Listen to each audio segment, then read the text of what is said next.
पहले इस वीडियो को देख लें।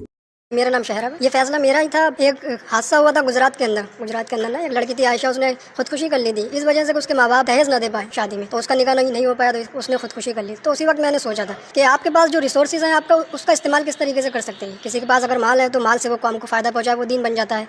अब मुफ्ती साहब आलिम है, आलिम दीन है, तो वो दीन से कौम को फ़ायदा पहुँचा रहा है, तो वो दीन बन जा रहा है।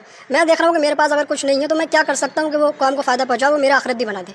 तो ये फैसला मैंने किया कि मुझे जो भी निकाह करना है इंशाल्लाह सादा करना है, मस्जिद के अंदर करना है, उसमें बारात को नहीं लेके जाना है, उसमें जहेज़ भी नहीं लेना है जो भी है। देखिए कितनी अच्छी सोच और कितना अच्छा काम किया है।